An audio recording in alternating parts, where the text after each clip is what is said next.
We all know at night temperatures drop, sometimes by a lot, sometimes by a little.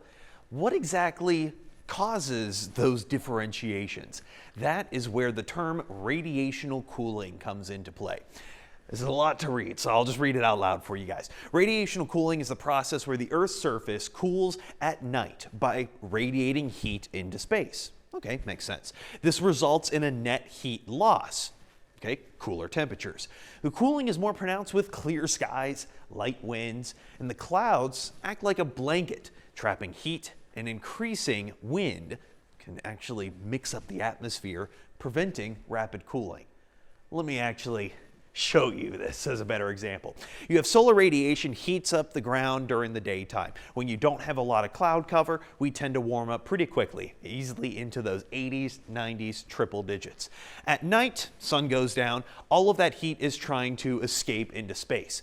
Cloud cover acts like a blanket, trapping a little bit of that heat, kind of like a miniature greenhouse effect. And well, it ends up sending some of that heat back down to the ground. So that's why on cloudy nights, we tend to see warmer overnight temperatures. But on clear nights, the radiation escapes into space, creating those cooler temperatures. Okay, but that's just cloud cover. We typically have to deal with a little bit more. So cloud cover itself is mainly made of moisture, water molecules, humidity. Yes, so even with the lack of clouds, higher humidity will have a similar effect. So how do we get some of the fastest cooling? Because especially out in the desert, we tend to have some pretty fast cooling and big differences between night and day. About 30 degrees on a good one. Clear skies. Okay, we have a lot of those days.